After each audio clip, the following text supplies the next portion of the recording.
Hoy hablamos sobre los vínculos, cómo se construyen y cómo influyen en nuestras relaciones adultas. Hablaremos de la importancia de entender los patrones relacionales no como etiquetas o cárceles de las que uno no puede salir, sino como estrategias aprendidas que como tal se pueden desprogramar. Hablaremos sobre la importancia de construir un apego seguro conmigo mismo, conmigo misma.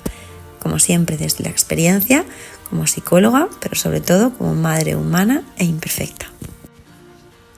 Soy Inma Noguera y esto es Sé la suerte de quien te encuentre, un podcast donde de vez en cuando compartiremos reflexiones, recursos y experiencias para poder acompañarnos en el camino de la crianza y la educación y disfrutarlo. No tengas miedo, ten fe. Era la frase bíblica que mi madre solía repetirme siendo una niña cada vez que entraba en modo cenizo o catastrofista. Recordé esta frase leyendo un texto del psicólogo Erikson en el que explicaba cómo durante los primeros meses de vida libramos una batalla entre la confianza y la desconfianza en el mundo. Si nuestras necesidades son satisfechas de una forma coherente por nuestros cuidadores en las primeras fases de nuestra existencia, se instaurarán en nuestro niño, nuestra niña interior, creencias de satisfacción de nuestros deseos, embargándonos una sensación de esperanza, creciendo en nosotros una disposición en la que primarán el entusiasmo y la confianza en la vida. Pensaba hoy, recordando a mi madre y su frase bíblica para sacarme de bajonas, cómo estas dos actitudes tan antagónicas, el miedo y la fe, pueden, sin embargo, compartir un nexo que las une. Y es que ambas esperan cosas. El miedo espera lo peor, la fe lo mejor. De algún modo, ambas condicionan nuestra emoción y nuestra conducta.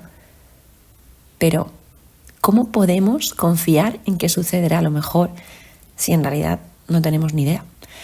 Con el tiempo he llegado a la conclusión de que contestar a esta pregunta requiere cambiar la perspectiva sobre lo bueno, lo malo, lo justo y lo injusto. Y es que lo que nos pasa no siempre es cómo o cuándo lo esperamos, pero si hay algo que la vida me ha enseñado es que el tiempo siempre se encarga de ayudarte a colocar y a encajar las piezas del puzzle. Y que un día sonríes al mirar atrás y descubres que nada fue como esperabas y que quizá fuera mejor así. Y vuelves a sentir la seguridad en ti y en tu cuerpo. Pero claro, el puzzle hay que sentarse a hacerlo, tener una intención, darte el espacio, darte el tiempo para crearlo. Para sentir que eres soberana de tu vida es fundamental trabajar la relación que mantienes contigo mismo, contigo misma. Todas las experiencias relacionales que vivimos con los demás son un reflejo de esta relación que tenemos con nosotros y nos ayudan, si nos sabemos enfocarlas, a mejorarla. La relación que mantengo con mi hija y con mi hijo es uno de mis grandes espejos, sobre todo cuando se van con su padre y mi mente trata de llenar el silencio que embarga la casa con todas aquellas cosas que dejé de hacer en su compañía, por cansancio, por pereza, con aquellos ratos en los que estuve menos presente o aquellos en los que perdí la paciencia. Como psicóloga, sé que la mente lo hace desde el cariño para garantizar mi supervivencia y la suya, advirtiéndome de todas aquellas cosas que puedo mejorar en mí. Pero un día empecé a hablar con ella. Empecé a dejarle el espacio a todo eso para que se manifestara y a tener un diálogo más benevolente conmigo.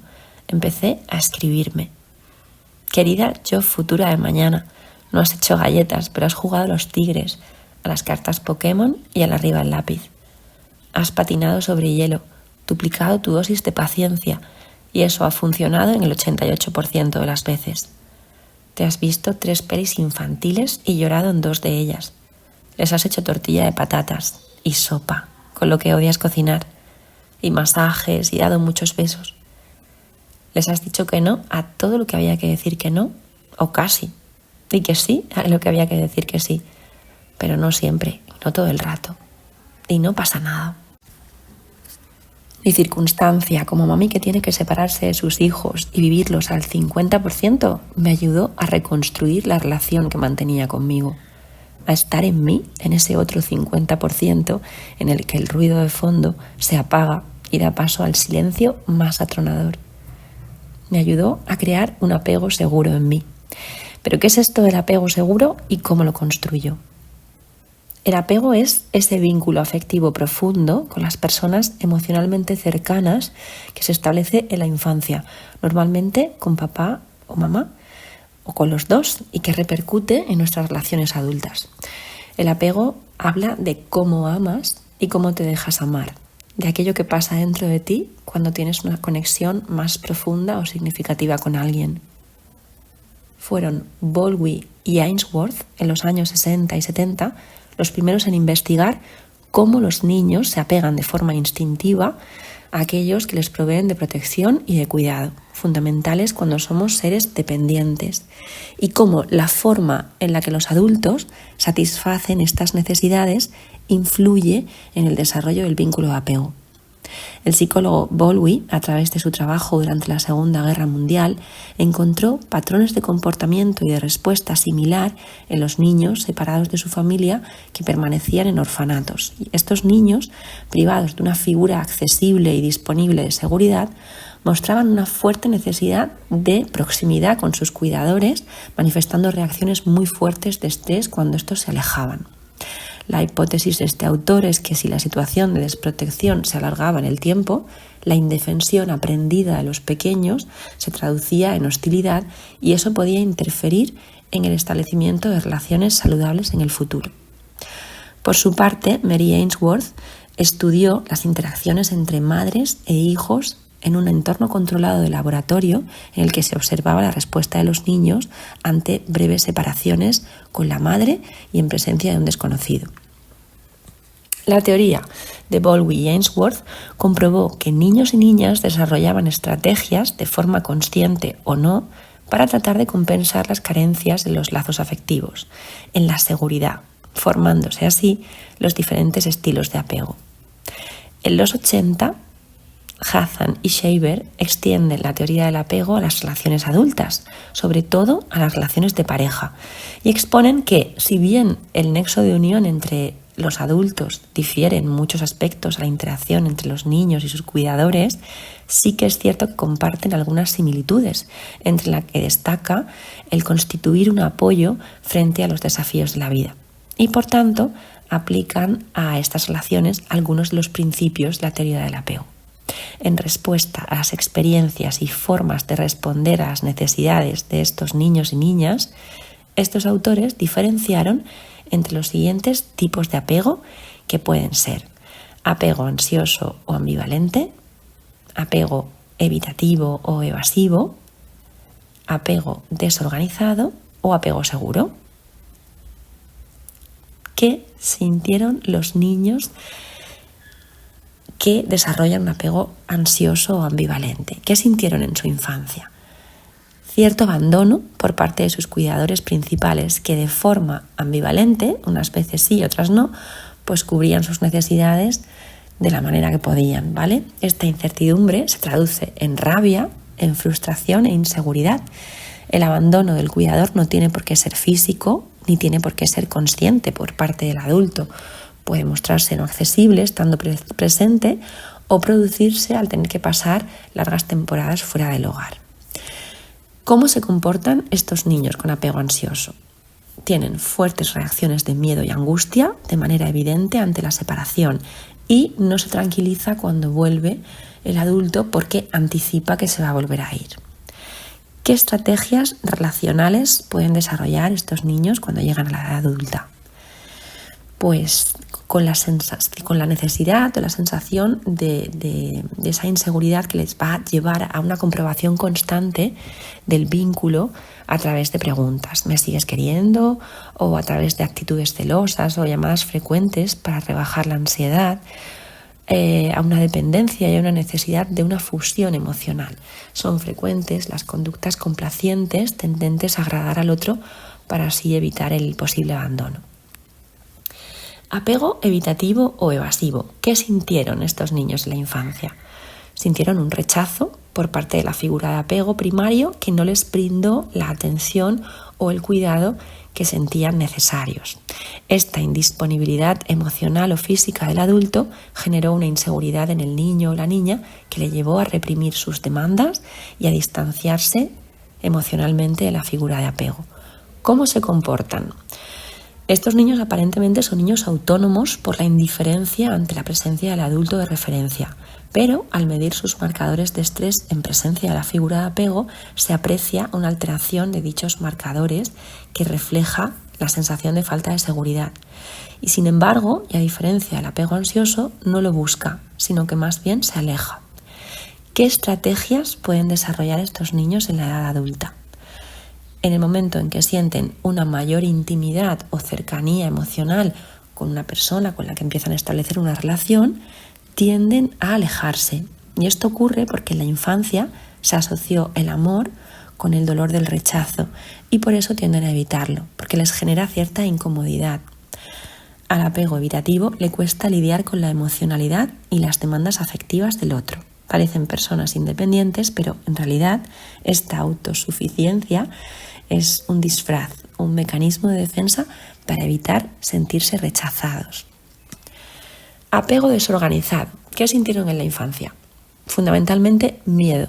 Un miedo intenso a partir de situaciones negligentes y traumáticas que les expusieron a una desprotección continuada. Hablamos aquí de una respuesta a formas claras de abuso y violencia. ¿Cómo se comportan estos niños? Pues de una forma más descontrolada, poco coherente, de ahí que a veces se les considere problemáticos o con trastornos de conducta. ¿Qué estrategias relacionales pueden desarrollar en la edad adulta? Suelen mostrar un desequilibrio entre la agresividad y la pasividad. No suelen seguir una estrategia organizada, sino más bien caótica, por una falta de comprensión de su propio mundo emocional que les lleva a conductas autodestructivas como adicciones que dificultan aún más alcanzar un sano equilibrio en las relaciones. Apego seguro. ¿Qué sintieron en la infancia? Incondicionalidad. Supieron que el cuidador no iba a fallarles a pesar de las circunstancias. ¿Cómo se comportan los niños con apego seguro?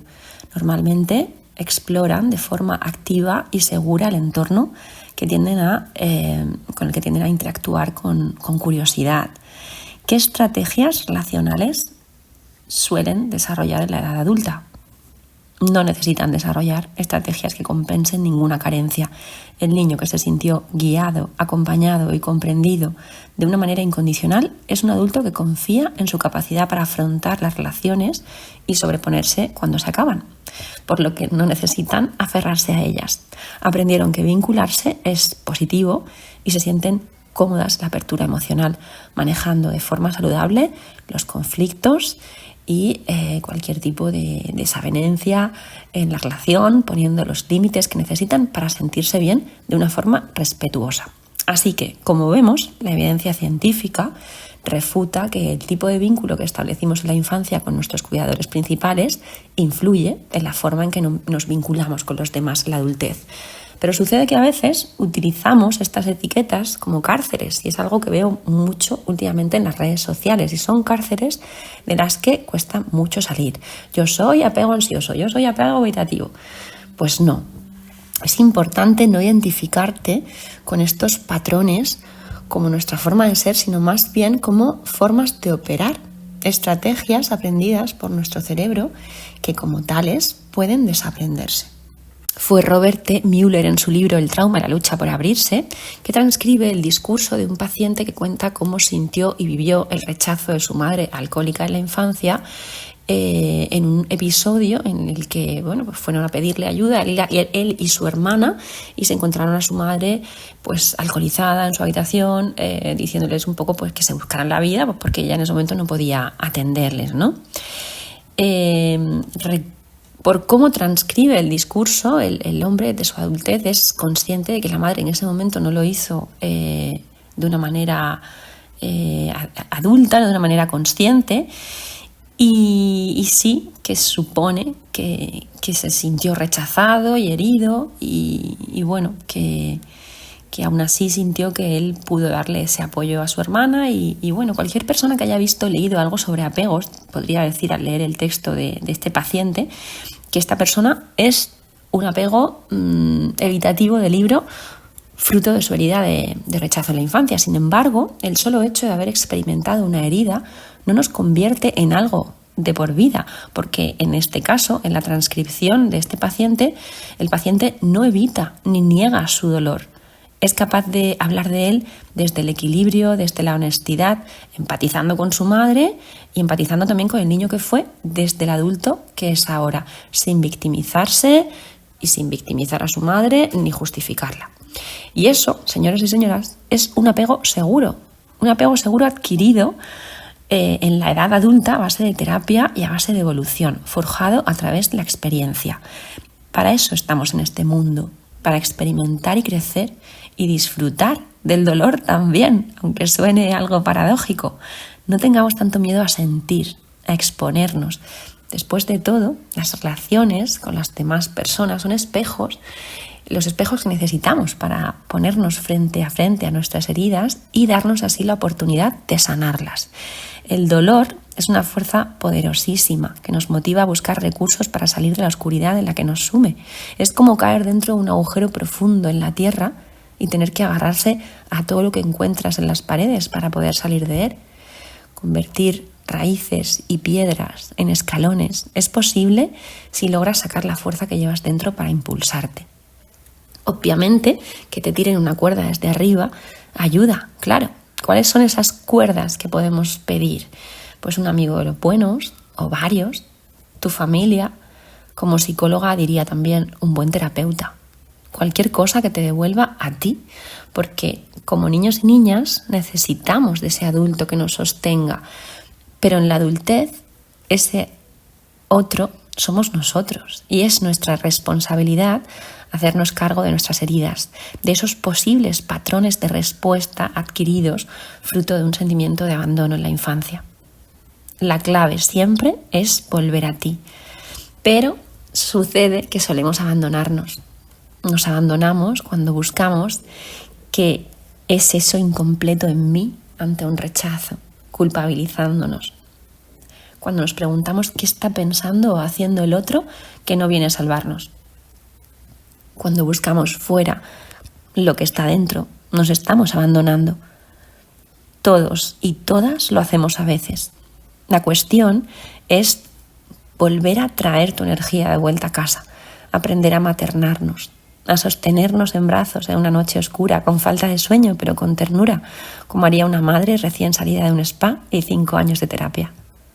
Nos cuidamos como nos cuidaron, sí, pero también nos cuidamos como interpretamos que nos cuidaban, porque el estilo de apego es una mezcla entre la biología y cómo se vivieron esas primeras experiencias significativas.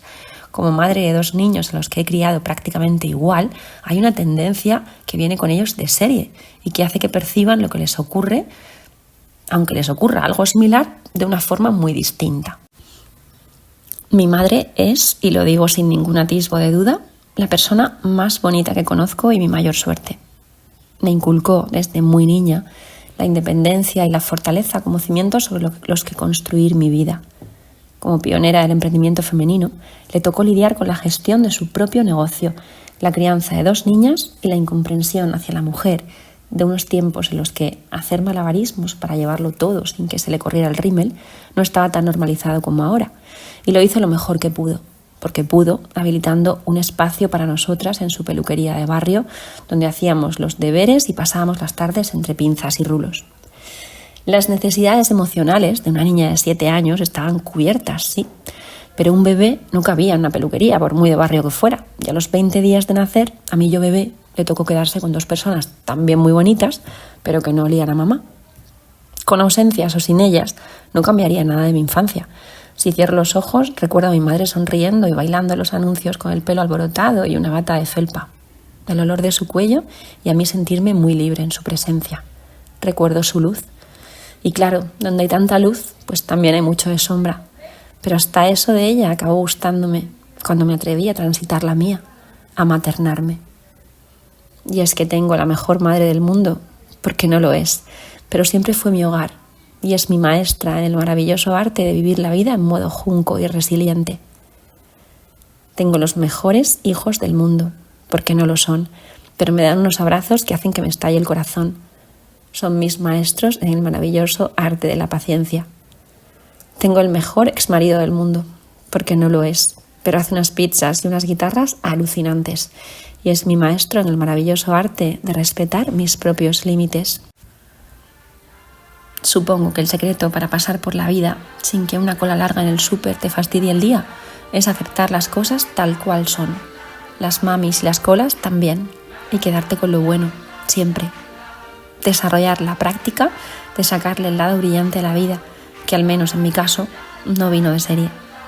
Ser consciente de que tienes la mejor suerte del mundo, precisamente porque nunca lo es.